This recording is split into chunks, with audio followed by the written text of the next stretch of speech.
We're halfway through the week. Been a while since we've done a Wednesday night stream. True. Been a while since we've done a stream in general. It's been a little more sporadic these days, but we're glad that you're here regardless. Yeah. And we're pretty sure that, it'll be less sporadic once Charlie is done with the moving. I imagine he'll be a little bit less. Well, there's no way he's going to be less busy, but he'll be able to make it probably. Yeah, we'll get him. We'll get him set up. I mean, it's funny because him having baby was pretty much just practice, for him being in Florida, Straight recording up. remotely half of last year. Yeah. So, I don't foresee too many problems. Mostly scheduling is what's tough. Because they'll be 2 hours ahead of us here? 2 hours ahead, and just combined, I don't know. Do you feel like we're busier now than we were when we started this podcast? I'm not going to speak for anybody but myself, but I literally have nothing going on all the time. So no, but you and Charlie definitely are. I think so. You guys have stuff going on. I think, Sean's maintained this wild consistency. Sean's the most consistent person I know in my entire life. I don't know anybody else who has that type of discipline and consistency. My man wakes up on the dot every morning, at the same time, sometimes on weekends too. Dude, when it's on weekends, I get upset because I'm I should be sleeping in right now. You come home from work, I am so susceptible to just pulling up in the driveway and just opening my phone and scrolling. Sean gets home, gets out of the car, comes downstairs, already starts making dinner. He's so orderly and it's wild. It is. I'm a weird person. And yet you're not even yet. Because of that, I think is why you have time, is because you've blocked it out. Okay, that actually might be a case for why I have time. Charles and I say we don't have time is just because we're terrible at management. So, but I'll speak for myself in that regard.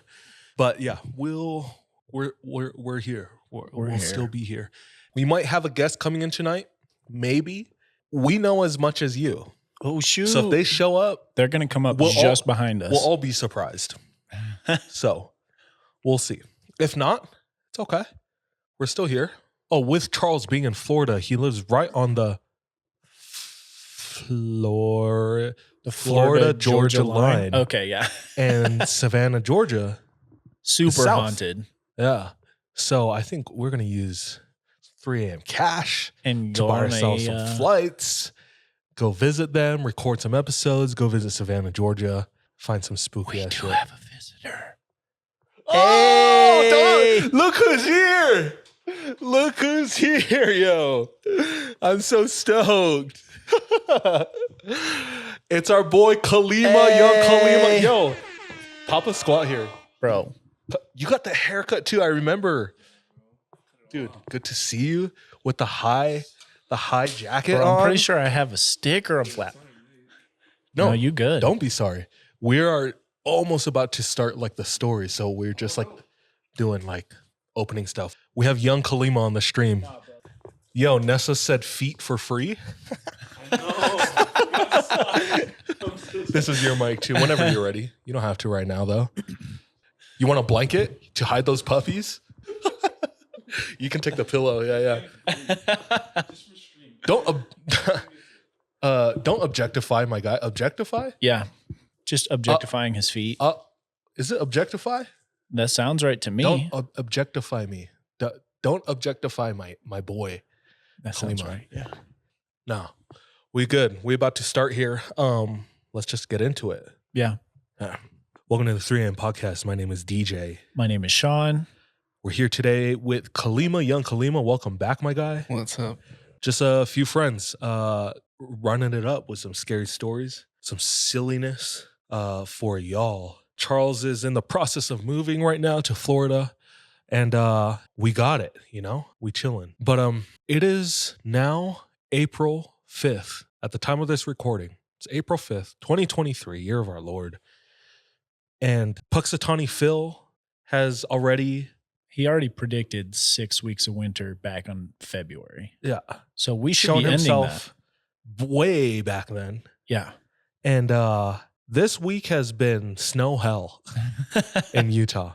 So much so that we have surpassed the record for most snowfall. And this is only relevant to Utah people. But no, I'd assume it's cold all over the country. It's a little colder than usual. When we went to California before we went to Japan, dude, there was snow in LA. Not snowing in downtown LA, but like the mountains of Southern California were all snow-capped. Yeah. So it was cold everywhere. California is getting the crazy rain, like Central Valley, right? Oh, yeah. Well, and snow, too. Lake Tulare is basically becoming a thing again. Mhm. The whole valley's flooding. And every single resort here in Utah is surpassed its record snowpack. In fact, some of the snow resorts, like up in the mountains, are closed to skiers and snowboarders over the last 2 days because there's too much avalanche dangers. You can't ski or snowboard. Yeah. And I'm fine with the snow. Most people in Utah just bitch about snow and cold. Well, you forget, during the summer, they'll bitch about the hot. Yeah. So it's like, whichever season it is, you getting some bitching and moaning. And what sucks is that a week or two ago, I was wearing shorts outside. It was warm. There wasn't a lick of snow on the ground. It had all melted. So this back and forth action right now, it's not it. No. Who do we talk to? Who do we talk to about this? We need at least whatever power to be to make up the mind that it's going to be warm now or it's going to stay cold. I'm fine either way, but like, let's go one way. I heard if y'all like and subscribe, the weather gets warmer. Yeah. Like and subscribe for the weather to go warm. There is a theory on why it's so cold and why winter has crept into April. What's the theory? Have you heard anything at all? No. It is Salt Lake specific. Okay. I'll give you another hint. It has to do with 9th and 9th. No. 9th East and 9th South, Salt Lake City. 9th and 9th is a very cute, trendy part of Salt Lake. Lots of bespoke boutiques, shops, nice little eateries, independent eateries, non-chain, cool thrift stores, florists, very colorful, I'd say cultured part of Salt Lake City, right? Okay. They recently put in an art installation. Okay. On 9th and 9th. Have you been to 9th and 9th at all? Any of you? I don't think so. It's one of my favorite parts of Salt Lake. And on that street, they put in this big art installation in the middle of the roundabout. And I have seen it. I'm already seeing comments about it. What is it? Isn't it like a whale or something? It's a massive whale, like a humpback whale. Yes. So I legit drove by that last weekend when I went to Pie Fight. Yep. Pie Fight is on that street. Yes, sir. So the whale, okay, I guess I don't know where to start. Maybe politically. Politically, people on like the Salt Lake City subreddit, the whale is just another thing they love to complain about, which is so funny for me to read. But why? Just something to complain about? Or is there anyone with reasons behind it? I think, and correct, anybody out there can correct me if I'm wrong, but I think they spent money, like they commissioned an artist to do that. Oh. When the locals were asking for other things, like put our taxes towards filling potholes. That's a valid request. Whale. Clean up the streets, put some, more accessible trash cans or even like accessibility for handicap. Okay. Whale. And the whale has been a little bit of a controversy. I think it's more so something that's fun to complain about rather than actually like complain about, I get that. So everyone's kind of jumped on this train of the whale. But ever since the whale was built, apparently a ton of mishaps and misfortune have come to Salt Lake. One of them being this winter. And it's because the whale was installed 1 year ago. Today? Either today or yesterday or Monday. It was this week, but like that's when the snow hit again. So everyone's complaining that The whale. the whale is ushering in this cold, this bitter cold from the north. And did you find it? Yeah, it's like it's like a statue. Yeah. Like a giant statue. It's painted. What's painted on it?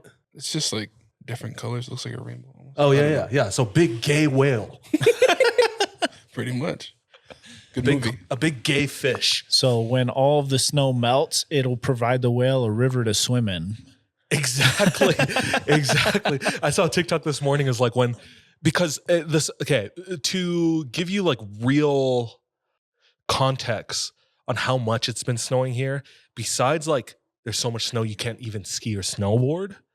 They're predicting that if it gets really warm in a short amount of time, Utah and Salt Lake Valley will flood. And that has happened before in like the 70s or 80s? 83. Yeah. 80s. Okay. And it like regular streets were Legit like rivers. like 3 feet deep in water. This year we surpassed Even that snowfall by however many feet. It's been, so I was looking at like some of the resort levels, and we're talking 850 feet of snowpack in like, I want to say Snow Basin or Brighton. One of the two I was looking at today. Yeah. And that's well over like the 750 record that it had, which was 2010. Yeah. But by then they had kind of figured out some of the flooding issues. This is even beyond that. And we passed it, I think like a week or two ago. Yeah. It was before this last Within storm. the last month. Yeah. And then we got hit with a massive storm on Monday that has been going on till today. Yeah. So even more so, this whale. And Charles is in the chat. What's up, y'all?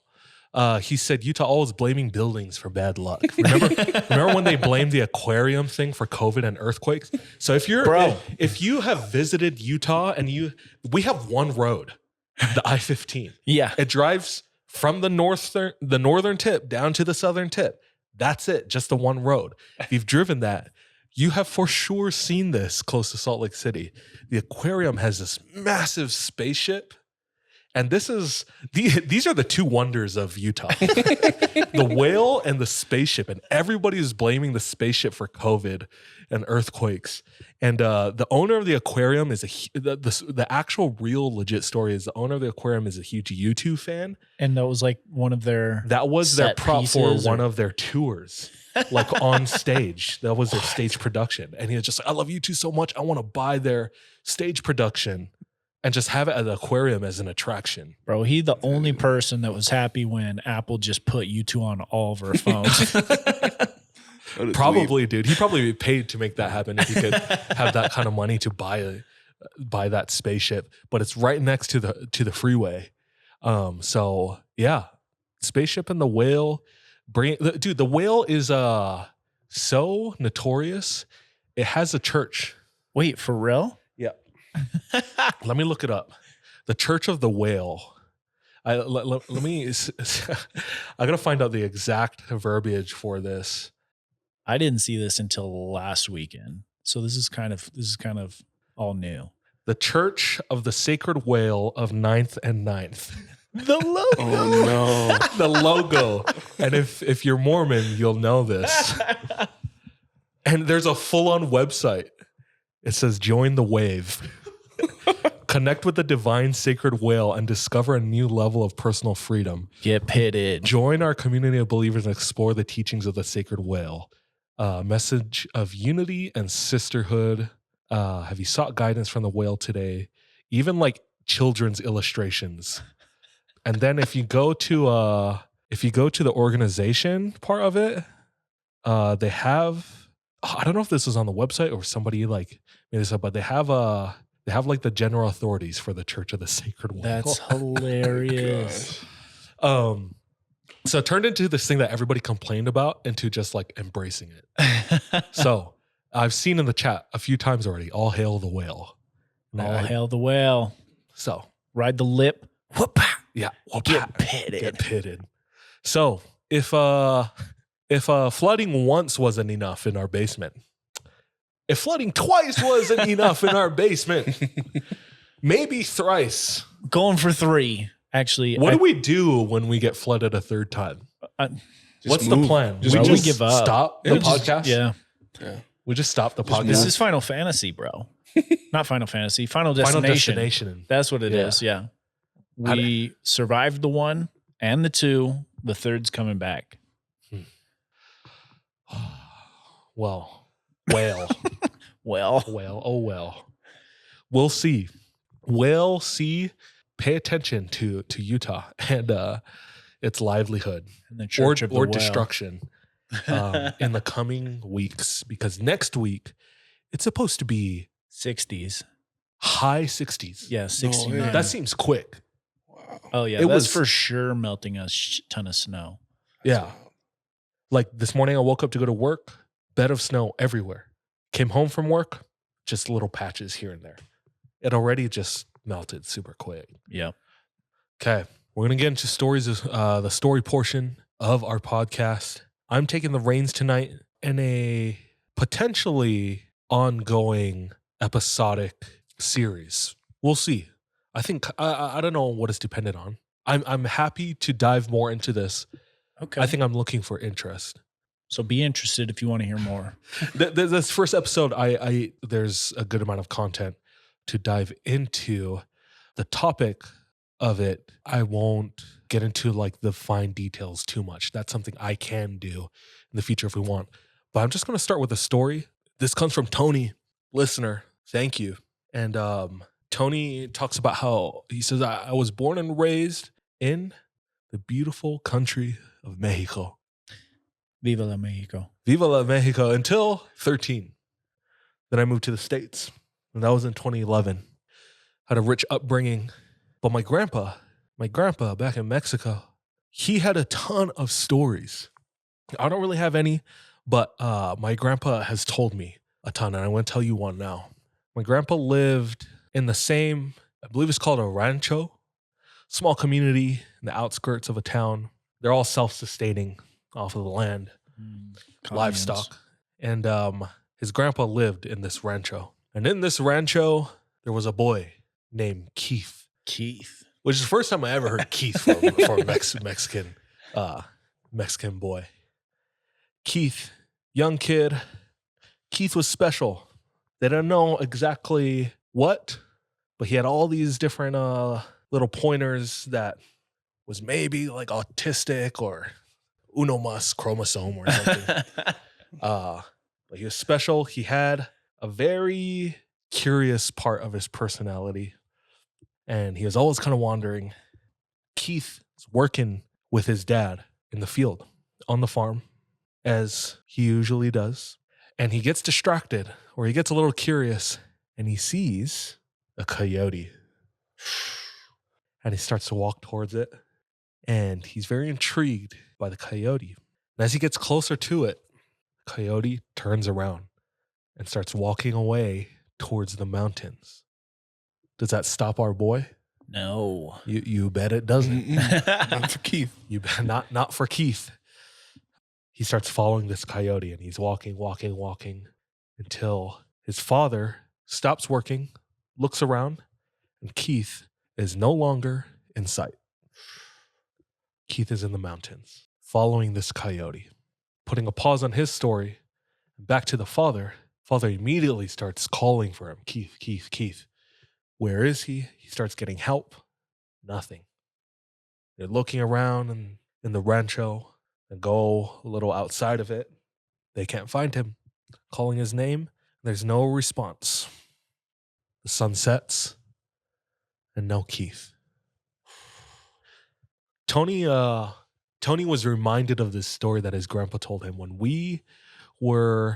I believe we were sharing the story about Ross. Oh, like the kid? Like getting lost in Ross? Yep. Okay, yeah. Yep. The sun sets, Keith doesn't show up, and morning comes. I'm sure some of them, especially father, was looking through the night. Either or, bigger search party resumes in the morning. Same thing that whole day. No Keith. Day 2. This is scary to lose a child, especially one with special needs. And the second day, they went out to the mountains too. 3 days, no sign of Keith. No clues, no answers, no nothing.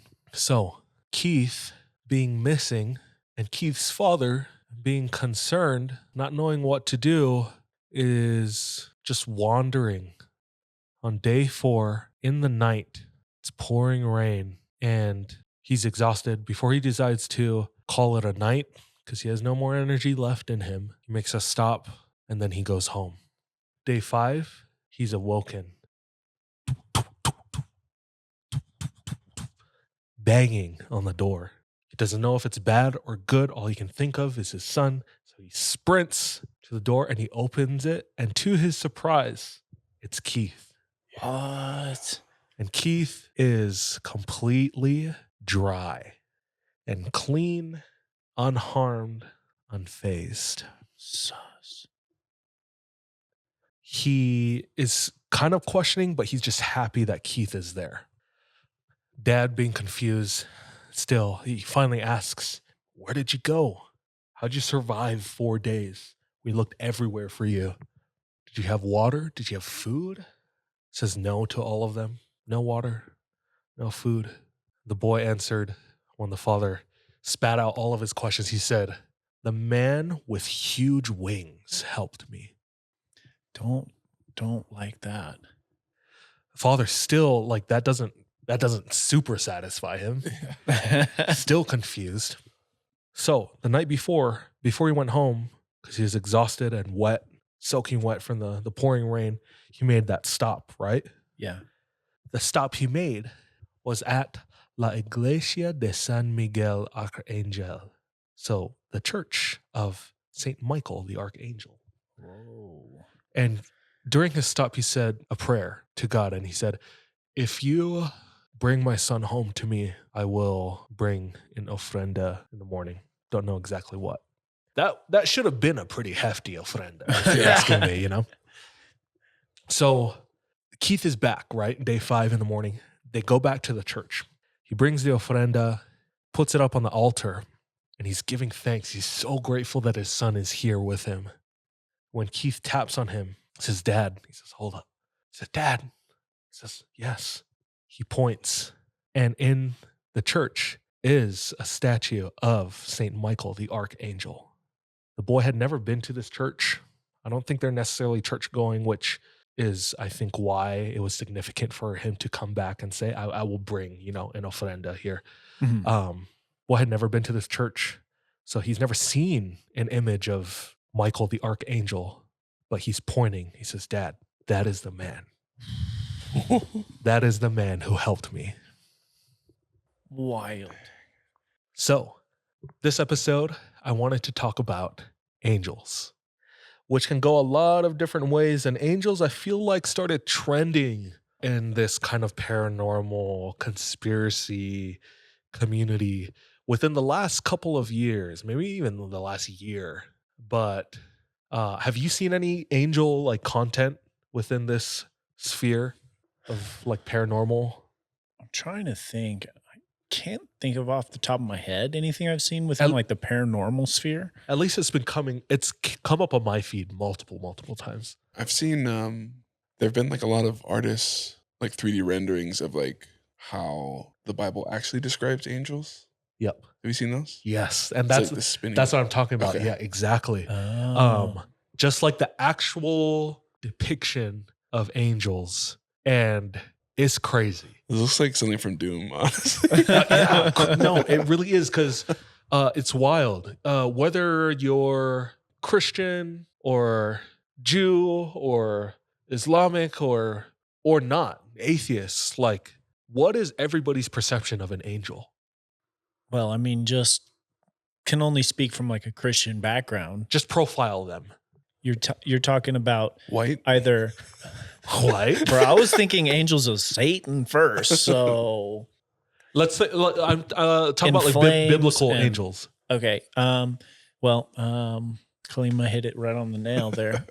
They're Yeah. typically wearing white, Yeah, and probably white. what got else? wings, They got the wings. got harps, they got halos, music. musics, Glorious. glorious. Yeah. All of the above. Like, Good tidings Good tidings. Yeah. of great joy, Of great joy. Yeah. right? Yeah. Messengers from God Heaven. and Yeah. heaven, yes. And just these very bright and beautiful messengers. But if you look into the Bible and other religious texts outside of Christian sects, it's it's commonly not that way. Like where did our perception from that come from? I'm sure history was like twisted for us to believe that angels are this specific type, you know, when in fact there's an entire hierarchy and structure to angels and a governing system with principles and powers and dominions. And you can go on YouTube and find tons of people who do deep dives in great detail about these angels. And that's why I was saying I don't know if that's something that I'm more than happy to go into that with 3 a.m. Maybe we will. But this first episode, instead of going into the explicit details of angels and the history and like what those actually kind of terrifying angels are, I kind of wanted to start with like some stories. Okay. So this one was from a listener, and this is what inspired the entire topic. Angels do come. I think if there's one thing moving forward, angels come in many forms. They're not just white with wings with harps and halos. Mm-hmm. Some of them look like straight up beasts, creatures, Dungeons and Dragons. Like you better be rolling 20s when you face some of these angels. And some are counterfeit. Mm-hmm. Not all angels are who they say they are off top. Oh, yeah. It's wild. And I think it's like that because even in the Bible, the angels would come. It's always some big miraculous thing. But angels were never the center focus. They were always coming to talk about God, not about themselves. Or they were coming to help somebody in their deepest trial or problem, or punish somebody and tell them you need to be following God. So it wasn't always about the messenger. It was always about the message. So details on angels are kind of hard to come across, but people have done their due diligence to scour religious texts, and they've scrapped together enough information that most people wouldn't see or learn about in their typical Orthodox learnings of angels and their history in religion. Mm-hmm. So that's my little intro. Started it with a story. You had one. I do have a listener submission. Okay. It's very same vein as what we're talking about here. So my story comes from a listener named Val, and she lives in Texas, but both of her parents are Central American. They immigrated to the U.S. And she said growing up, it was a very traditional Christian household. And she said that her mother had one of the strongest bonds with God that she had ever known. Just to kind of, in her words, what she said about her mother was, I've never known anyone who had a stronger bond with God, from witnessing a possessed girl at the age of 10 to 13, roughly, to possessed Santa Claus dolls in her home when my brothers were little, to participating in an actual exorcism herself. This woman is a warrior of God. So her mom sounds like a badass. Dude, this woman needs to go to bat with the soldier for Satan. Oh, shit, dude. The warrior for God versus soldier for Satan. That's the real matchup we want to see. Yeah. But her mom is just one of the warriors of God. And she said growing up, her mom never really let them watch scary movies or kind of absorb any of that kind of stuff, scary, paranormal, satanic, anything, because she would always say that the devils can use that to grab hold of you in whatever way. In fact, she even said that the devil can disguise itself as other things as well. And dude, straight up, that one's out of scripture. I had to look it up. What is the scripture? It's like 2 Corinthians or something where it says the devil himself can appear as an angel of light. You know what's crazy? I've been told that in real life when I've referenced things that like I've found inspiring, or I'll talk about like this thing, I don't know.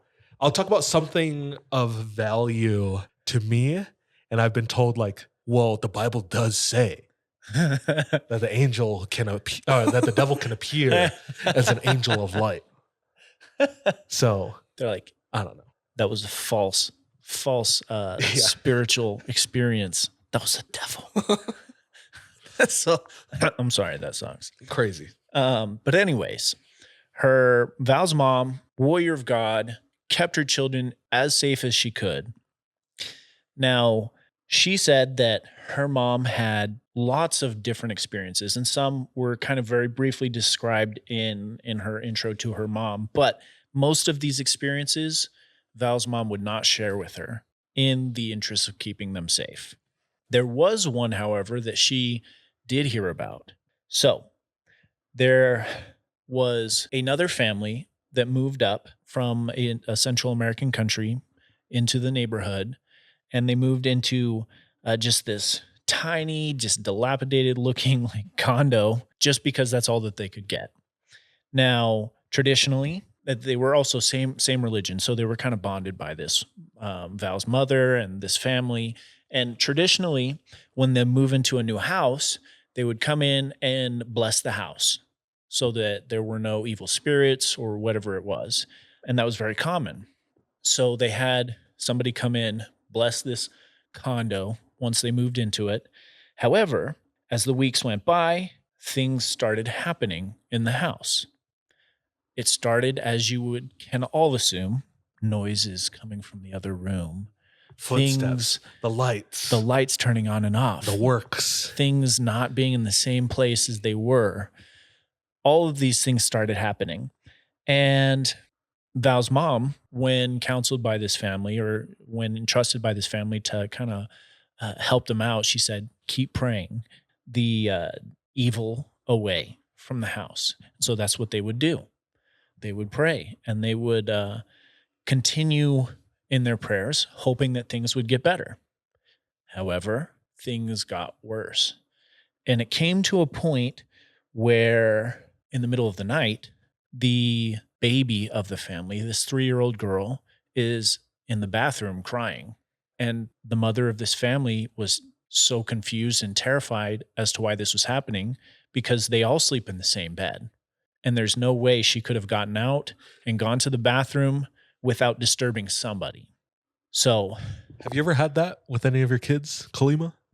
Or any of your kids? Just I know you've talked about how watching you. Yeah, your daughter. You'll wake up to your daughter just standing next to your bed, just staring at you guys. Yeah, nothing like supernatural, but definitely like screaming, crying in the middle of the night. Happened last night. Sure. Okay. Yeah, that's common, but still terrifying. Yeah, I mean, like the last place you're living in, your baby was in the same room as you, in the crib, and then your baby's in the bathtub in the middle of the night.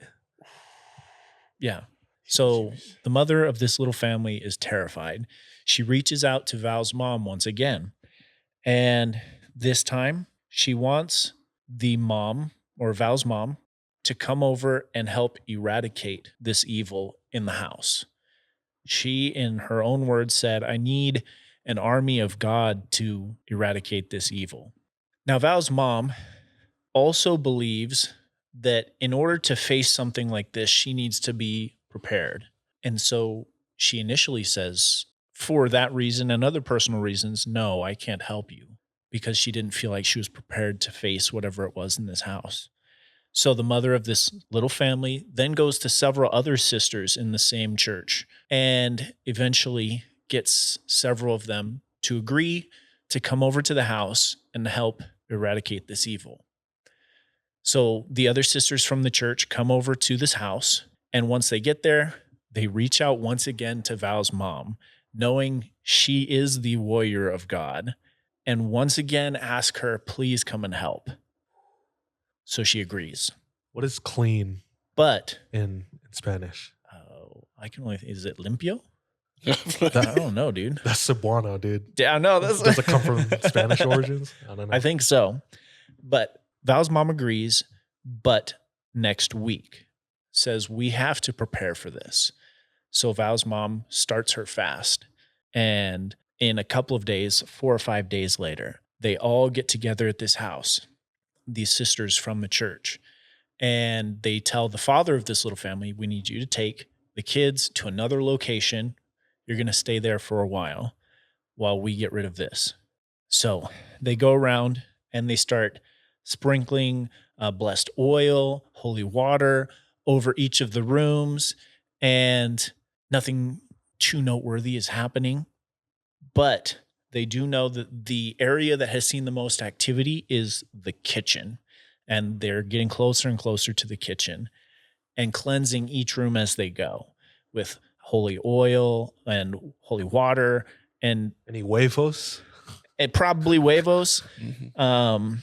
Once they get to the kitchen, they all gather around holding their Bibles and asking God for every angel and force to come and be prepared with them to join. Now, every sister that's there places their hand on the wall throughout the kitchen. All of the lights are off and they begin to pray. Now, Val's mother is known to translate in tongues as well. One of the sisters in this circle starts speaking in tongues, and Val's mom is translating. And the translation is, "You are not welcomed in this home I have built for my servant. My army has come to execute you. Surrender now, or my wrath will fill this place and I will have no mercy." My mom, or Val's mom, is translating this. Is this her? This is a lady speaking in tongues. The lady speaking in tongues said that. Said that. And is she Val's mom saying is, it? I don't know. Is she saying it sinisterly or like Val does. I'm speaking on behalf of God to the demons in this house? It's entirely possible it was the demon. Val does bring up in this part of the story that the devil can make someone speak fake godly tongues to corrupt as well. So we don't know of which side that was being like translated, but Val's mom is the one who's translating this for everyone else in the circle. And as she was translating, and as the sisters kept praying, Val's mom opened her eyes, and there it was, crouched on one of the counters in the corner of the kitchen. She described it as the ugliest demon she had ever seen. It was black as black could be, hairy black eyes, and little horns, sitting right in the corner of the kitchen. Now, she could only see it because of the moon's light seeping in through the window. As she sees it, she tells the other sisters, "Keep praying. It's working. Don't open your eyes. The devil is among us." So they continue to pray, and Val's mom starts walking towards this demon. As she's walking towards this demon, and as the sisters in the circle are continuing to pray, the demon seems to be getting smaller and skinnier as she approaches it. She once again is saying, "Don't open your eyes, keep praying," as she continues to approach it.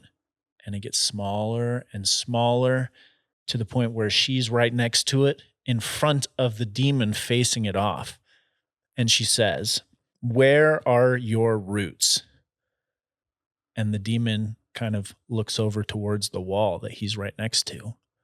And Val's mom starts attacking the wall. She rips the wall down, the whatever the wall is made of. She starts ripping it down.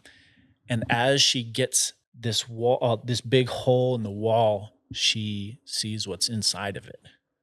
And inside the wall is filled with voodoo dolls, evil herbs used to curse. And she said witchcraft, didn't go any further in explaining what that is. But as she tears down the wall and these things are revealed to her, the demon dissipates and disappears. Now, as this happens and the sisters stop praying, they gather around the hole in the wall. Val's mom starts praying, asking what they should do with all of these items so that the demon can no longer haunt this home. And as she's praying, she is filled with this feeling that as long as they get rid of the items, the demon will have no hold in this house. So they take all of the items, throw it in a bag, and dump it as far away from the house as they can. And since this happened, nothing else has happened to this family in the house. Val's mom, the warrior of God, has once again done a service and saved this family. Went to war. Milady went to war. She walked up to that thing.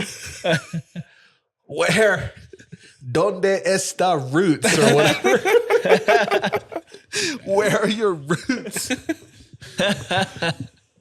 And she tore that wall down. She started just ripping into it. Bro, terrifying, first of all. Just the description. But just a little bedtime story from mom. Yeah, if you don't go to sleep. She's all like, okay, good night. Walks out. Flips that light. That's so crazy. Thank you, Val, for sharing. Dang, it's a full moon tonight. Oh, is it? Or at least almost. Oh, and I have to walk back to my car. Oh my Oh, Lord. damn, bro. Truly crazy. I skimmed that story and read the part where they were asking for God to send They're angels. their angels. Yeah. You know, all the help from heaven with this task of like ridding this demon from the house.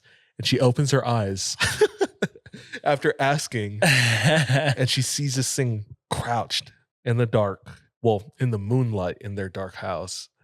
Safe to say that probably wasn't an angel. Probably not. Were there angels there helping? Possibly. She did not describe seeing Could not see any. Yes. But wild that she asked for it. Yeah.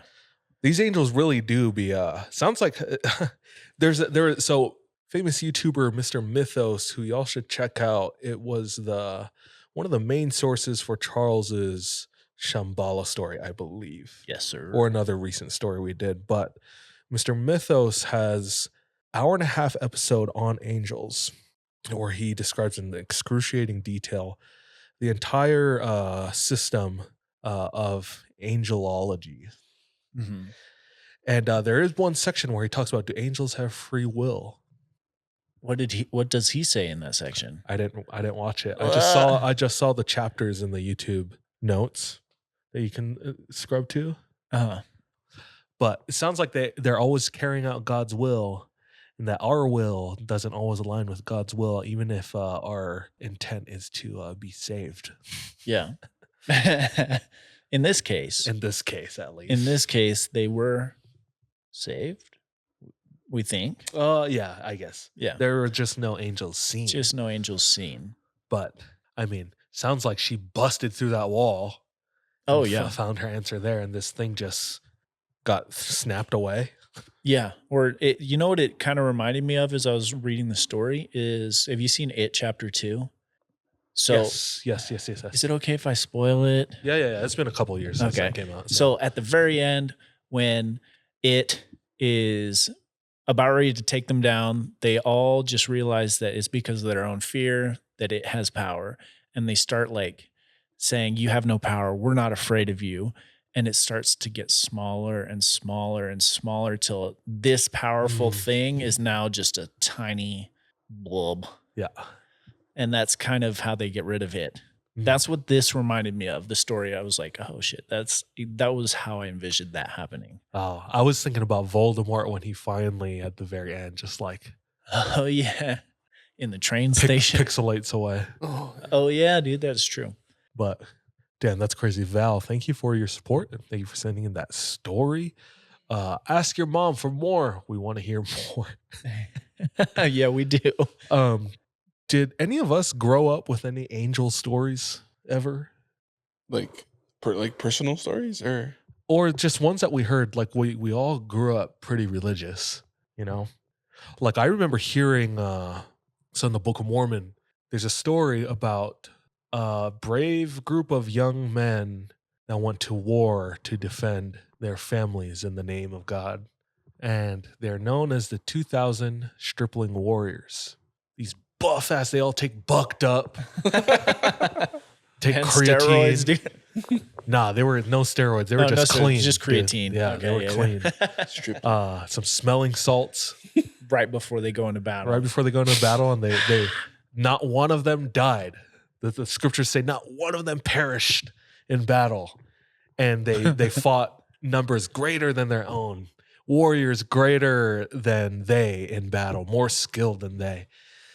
But oftentimes, whether you believe it or not, or it's propaganda or reality, I don't know. That's not up for me to decide. But oftentimes our Mormon missionaries, the young ones, the elder Smiths, walk around with the name tags. That oftentimes they're compared to the stripling warriors going out, to fight for God and for preaching the gospel. And I remember being told by one of my leaders, are like, when you're in the MTC, the Missionary Training Center in Provo, there is a stripling warrior angel spirit guarding every door of that building. Wow. It's like, whoa, they got 2,000 doors over there.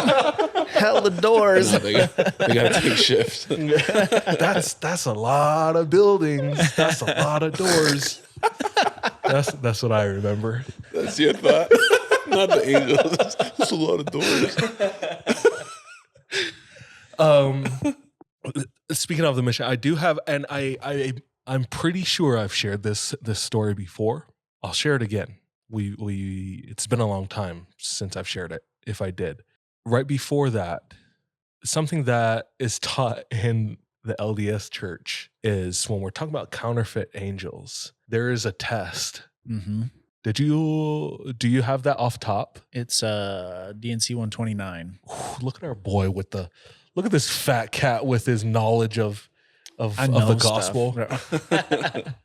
And people can go fact check that too. Oh shoot! Don't fact check me. So DNC what section? So 129. An additional scripture for Mormons is Doctrine and Covenants. Yep. And they're into sections. In section 129, I believe, is where it says that there will be evil angels that will try to trick you to do whatever. And there's a simple test that Like they just show up. They'll show They say, up and I say, have a message. I have a message from God. And there's an easy, simple test to get around that. Oh. Now, the test is you ask them to shake your hands. I'm just thinking of who is it? The James the Franco interview? Yeah, James Franco, where he's like But the reason for it is an angel truly sent from God will be doing God's will, and knowing that will not shake your hand because that was not part of what he was commanded to do. And the evil angel will, in an attempt to prove that it's real, try to shake your hand, and you won't feel anything because it does not have a physical body. That's what I think it is. Yeah. I'm pretty sure that's what it is. I had a youth leader who had a story about that. Wait, for real? like he tried it. Like he had an experience where he had to do the test, the handshake test. Almost. Well, so the story was it was like right before he left on his mission. He was maybe like 17, 18, and his grandma who had passed away, he like, okay, this dude is like, reminds me of Constantine. Oh, for real? Just because like the stories coming out of that guy are wild. Yeah. But he walked into his living room after a nap and he saw his grandma in the living room. And she had been passed away for years at this point. And he was really excited to see her and wanted to talk to her. And she said, I have a message for you. And he's like, what is it? And she said, don't go on your mission. Like, don't go on a mission. And he was really confused, but he had just woken up. He was kind of all over the place. And then he noticed that like there were parts of her face that just didn't look right. I feel like you guys have talked about this before, where like, you start to notice that someone doesn't actually look human. Ooh, like uncanny valley. Yeah. Yeah. And he figured out that it wasn't actually his grandma, his dead grandma. Get wrecked.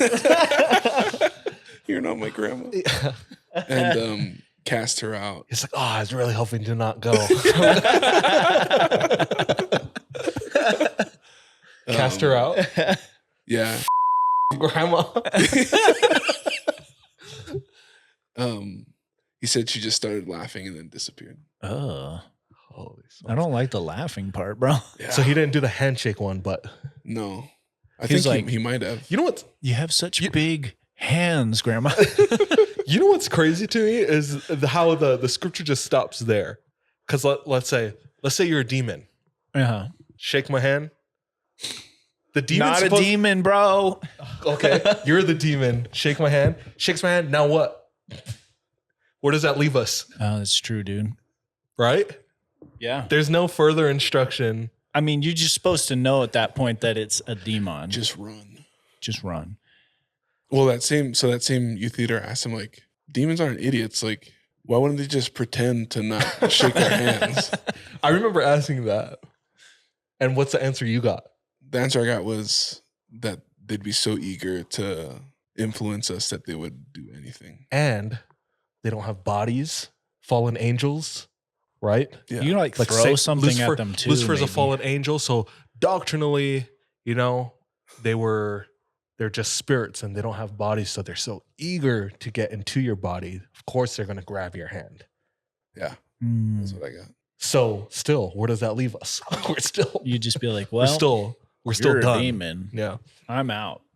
Crazy. And I guess there is like in the LDS church, they say, well, raise your arm to the square and cast it out. Okay, yeah, yeah. Well, he's got your hand. How am I supposed to raise my arm to the You square? can't hold my hand, bro, because he ain't got no hand. I mean, he held the tongue, remember? Oh, yeah, you're right. Bro, I don't know. I don't know. Fortunately, have never had to deal with this. But if I do, I'll probably just follow the steps. Okay. Going back to my story on the mission. I believe I've told this before, but I'm going to wager that there's a handful of listeners that might not remember this in the 180 plus episodes we've done. But I was at the very tail end of my mission, very last transfer, the last month and a half there. And I'm having a good time. I'm fluent. The people love me. They feed us. They give us money.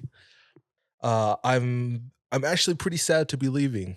But this area that we lived in, tiny fishing village. And the house that we rented was the cheapest house in the entire mission of like almost 200 missionaries. I think it costs like $10 a month to rent like USD. Anyway, it was just cinder blocks and very common for houses in the Philippines, but the windows and doors were barred, iron bars. Yeah. From anybody getting in. We had one entrance that was double barred. So there was like the gate that was within a cinder block and then the front door gate. And then two bedrooms. And then the main area was just a hallway that had a bathroom and kitchen. So one room was for us to study in. We had our like little office kind of. And then the other room was our bedroom. And we had a bunk bed. And my missionary companion, one of my best friends on the mission. We got along great. We were just having a good time. He was on the top bunk. I was on the bottom. And we were just dozing off. Just closing my eyes. And all of a sudden, my whole body was awake. And I'm kind of overcome with this sense of dread. And I feel it in my bones. And I'm laying on my side facing towards the wall. The bedroom doors didn't have actual doors. They were just doorways. But I'm facing towards the wall. And I'm overcome with a sense of dread, 1. 2, I know for a fact that there's 3 people in the room. Oh, bro. I can't tell you how I knew, but it was seriously just... I felt it. I just knew that there was somebody in here with us. And because of that dread that I'm feeling, I'm paralyzed. I can't move. I can't make decisions. So I'm just laying there. And there's some small ambient light creeping into our house from street lights. Otherwise, of course, the lights in the house are off. So we can see a tiny bit. I refuse to turn around to look and to check it out. I just lay there in silence, and it felt like a few minutes. It was probably only like 30 seconds when my companion, who I thought was sleeping, he just says, Posse. My last name being Posse Kala. In high school and on the mission, everyone called me Posse for short. He says Posse, and I just don't reply. He's like talking to, like, the bunk bed is against the wall, and I can hear like his face is almost like in between the bunk bed and the wall, whispering down the crack to me so I can like hear him because I'm also facing the wall. He says Posse, and I say, what? Do you see that? So he had confirmed my feeling that somebody was in there with us. That alone is crazy to me. I wait a little bit and it's just silent. No bugs chirping in the night. It was just silent. It's just our little voices and the creaks of the bed with him moving minimally, slowly. He says, do you see that? I say, no. He says, turn around, look. I said, no, I'm not turning around. He says, fine, I'm going to go look. He says, okay, I'll come with you. Because I didn't want to be left alone. Yeah. Strength in Yeah, numbers. yeah, that's valid. Yeah. And I'll confront this thing if it's not just me, you know. He says, okay, on the count of 3. 1, 2, 3. The rest of this story is for our patrons. Hey. So if you want to listen to the rest of this story, find it in the old episode or subscribe if you're not already.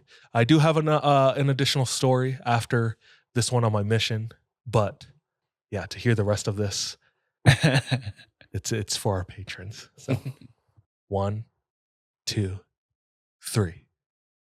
We jump out of bed. This final story I have, somebody anonymous. This is, I did find this on Reddit. I'll be honest. I found this on Reddit. The story not only aligned with my topic tonight, though, but hits on some notes that we'll be familiar with because we're continuing on the trend with the church. And so much of this is penned so well. A little over half of it, I'm going to read verbatim because I think that's the best way for it to be told, is straight how they told it. So this experience happened to this individual about 34 years ago. Okay. And the experience itself lasted over a period of hours and hours. This individual said that they could, so much happened and so much of the details are remembered from this individual, like it just stuck like a tack, that they could fill volumes of books with the information from what happened. And this individual, 34 years after this event, said that they're still unpacking and understanding, the event all these years later. They said that it took me years to share this with people I felt close to. I knew that they would struggle to understand, but it happened when I was 23. So this person, terrible childhood, difficult upbringing, and felt for most of their life and upbringing that life wasn't worth living. They put in quotes, my religious, righteous Mormon step-parent regularly beat me and my siblings. Abuse, emotional, mental, physical. And my self-worth was destroyed at an early age. They did have a PTSD of their own, my step-parent. And they said that they eventually recognized that later in life. And it came from, he said, my mother was a survivor of the horrors of World War II. And as a little girl, watched people in front of her, get killed. And that stuck and didn't translate very well into her older age and into other aspects of her life, such as parenting. At the end of their lives, they reconciled with that and tried really hard to genuinely show their love and commitment to us. They did say that, that is a story for another day, but that was my upbringing. Another big event in my upbringing was they said, I knew I was gay when I was little. And over in the church, I heard that it was a sin that was next to murder. And it drove me into a deep depression. Not only that, but at the age of 11, I was abducted by a sexual predator in a public mall and assaulted. I can remember how the man smelled. He was caught, and we went to court, and I smelled him in court, and it just sent me and triggered me, and I had PTSD for a long time. He went to jail for a long time as well, where he eventually died. When he went to jail, we got home. My family said, we will never talk about this ever again. Thinking back, I don't think they knew how to help me. That was a time where therapy in general wasn't really, a thing, let alone therapy for children and therapy for children in a context such as this. A lot of this was back then. It was a different time. Like things like this were just hush hush. Yeah. The older I got, the more I realized being gay was not going to go away, no matter how I prayed. I was horrified and wanted to die. Barely ate and was horribly thin, and my hair turned totally gray at the age of 21. At 23, when the PTSD became too great, I had planned on ending my life. Then this happened. A month before I left on my Mormon mission, I was staying with my grandmother. One night, I awoke in the middle of the night. I was lying on my right side and saw that the room was very, very bright, like a spotlight had been left on. This individual sits himself up in the bed with his elbow. As he's getting up to turn around, he sees outside the window, dark, still nighttime, but the light in his room was just overwhelming. So I turned and looked over my left shoulder, and in my room was standing a very tall, beautiful man who was 7 feet at least, next to my bed. He was wearing a simple wraparound robe, only the fabric was made of light. Kind of like the colors on a soap bubble, only each one was alive and bright.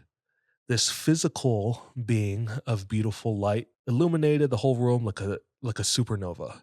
Through thought, he communicated, nothing to be afraid of. We are close friends. You just don't remember. And yes, you are awake. Look for yourself. Dang. That's wild. What do you what thoughts? Tell me your thoughts. The whole "you're awake" is kind of trippy, because like that just reminds me of the Jay's journal where he's like, "Yeah, this is happening."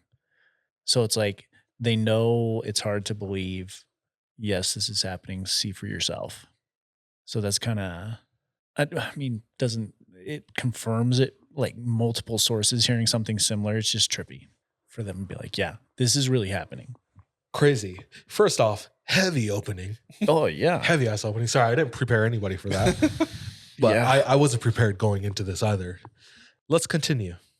He looks for himself. He's touching his bed. He's gripping his sheets. The glasses next to his bed that he puts down, is still there. He's like, I'm in my room. This at least feels very real. And decides for himself, yes, like I am conscious right now. This is reality. Not a dream, not my imagination. Continuing to communicate with this individual mentally, like without words, says that, I'm here to give you strength, knowledge, and healing. After the angel told me that he was going to give me these things, this angel placed his hands on me, one on my head and one on my back in a very comforting way.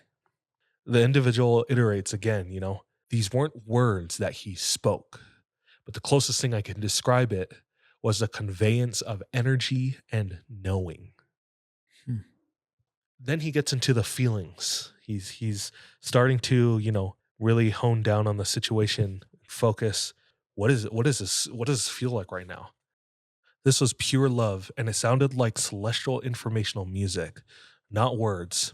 I saw and felt pure consciousness, love, light, being to infuse into my body and soul from the contact of each of his hands. And it sounds like a trip. It gets crazier. It gets crazier. This person says, I literally could see this light flowing into my physical body, both from my physical eyes and my internal view of my being, as I would shut my eyes and open them again to look at him. Each atom in my body began to vibrate as the supersonic speed with loving energy. Everything made perfect sense.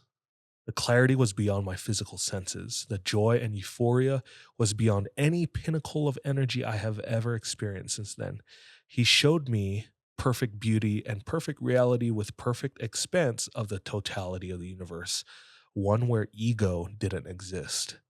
I could feel my consciousness expanding to connect every person and living being on our planet, even trees and plants, then out into the expanse of the universe. I could see galaxies and vast civilizations living on different planets. I had lived on different planets, and these worlds felt very familiar. The big difference was that they were advanced and loving, and they weren't killing each other. They lived peacefully. As the symphony of energy flowed, it began to grow more intense and brighter. I remember thinking, my body cannot take much more of this. And as soon as I thought that, I fell into a whiteness that surrounded me, which dissipated when I woke up 12 hours later. The place of where his hands had touched me were tingling, warm, and literally pink like a sunburn. That was his experience. Whatever he's on, Just I that? want some of that. Dude, it's the gospel. It's Jesus Christ. Jesus Christ. We love that guy. He continues talking about the effects it had on him. Big change. I'm not here to call this false or to tell anybody to believe it. I'm just telling it how he told it. He says, all of the PTSD and horrible trauma from my childhood and abduction were gone. Suicidal thoughts, gone. I had never returned to any of those thoughts. They never returned in any way. My solar plexus completely changed. All those feelings of being worthless and defective, for being gay, being told how bad I was, were gone. They were replaced by self-assurance and self-worth that I had never experienced before. I also discovered I have a memory that far exceeds family and friends. Like I am the sponge that remembers everything with crazy detail. This has continued to this day, 34 years later. They said, for years I've wondered who this being was and why I had that experience. This being was actually in my room and saved my life, healing me from years of emotional and physical trauma. For anybody who's listening and is not a Mormon, and even if you are Mormon, I think this next part's important, at least they included it in this story, So they said this was not a quote unquote Mormon angel. This was an advanced physical being infused with light, like a supernova that was a helper and a healer. To this day, I do not know why I had this experience. I didn't ask for it or request it. It just happened. I do know I would have ended my life had this being not helped me. The one thing I can say is that this being felt very familiar, as if it were old friends. The Mormon religion I grew up in did not come close to what I was shown. All religions look like a bunch of man-made egotistic rules made up by power-hungry men using emotional blackmail, guilt, fear, obligation, manipulation to control others for money. My views on life, especially like the LGBTQ plus community, politics, suicide, substances, totally changed from that day on. I still went on my Mormon mission to New York City. I refused to knock on any door and sell religion. Instead, I told my companions we would be helping the shut-in AIDS patients by delivering Red Cross food to them for lunch and dinner. My companions were mortified. Luckily, the mission president told my companions to love your companion and follow his example. My entire mission, we helped AIDS patients and homeless people. And by the end of the mission, I knew I would leave the church. I've never had another experience like this one, but I have had many other positive spiritual experiences. I still don't drink or smoke or do drugs. I'm a business owner. I'm free from mental illnesses. Society, I feel like society isn't open to these kinds of experiences, let alone members of any religion. And we just don't talk about any of these things like my struggles or this experience I had until it's safe to do so. This is why Reddit is so valuable to me. I can share my experiences here without losing my income or deal with a tidal wave of never-ending negative feedback. Crazy. There's a lot of details and a big cause, crazy effects. Like I said, this story matched up with like the angel topic gets into other crazy like personal anecdotes, which I've been looking for more of. I said this whole episode is more stories based, and in the future I'll try to find more stories, but I can dive more into the entire structure of angels more. This was more of a traditional angel, sounds like. I don't think there were any mention of wings, but no halos still or harps. this like glorious light filled being, visiting someone. And there are those angels in the Bible too, but there's crazy other, things that we can dive into. Cherubim, seraphim, Oh yeah. all these other like different archangels, angel of death. Happy to dive into that. But patrons, thank you for your support. I hope you enjoyed these bonus stories. And yeah, we love you. What's up, y'all? Sorry to leave you on a cliffhanger like that. But yeah, I finished off my mission story. We had one kind of big hitter story. Did you guys have any thoughts on that? You missed a fire story. If you're not a patron, you should go to patreon.com/the3am pod and sign up just to hear that story. But yeah, that is a wild story. It felt very like I could envision a lot of it. It was vivid. Extremely. Yeah. Yeah. So the way he wrote that was very. I think it helped that he opened up with his like gruesome upbringing, unfortunate upbringing. I mean, that definitely was a out of left field kind of start to that story. Yeah. But it just kind of added layers to the whole experience. Yep. Well, I think that does it. Thanks, everybody. Thank you. Thanks to everyone in chat and everyone who listens to us just telling scary stories, thinking we're funny. Like, you guys are the real MVPs out there. Thanks for Kalima showing up this week. It's always good to have you. And anything else? I'm just continually blown away by the support we get.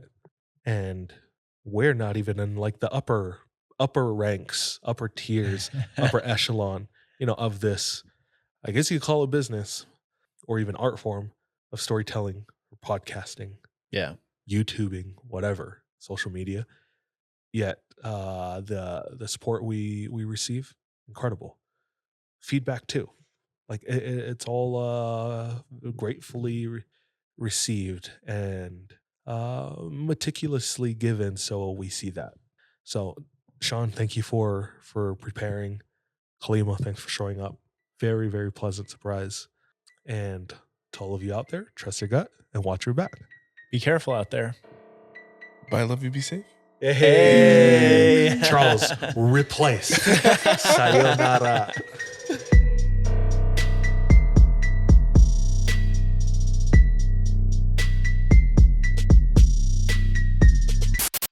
Hey, thank you so much for tuning into this episode of 3 a.m. If you want to support us, visit our Patreon, where patrons have access to exclusive content. If you're not able to support us monetarily, don't worry. This episode is on us. You can still rate and review us on whatever platform you listen to us on. It really does go a long way.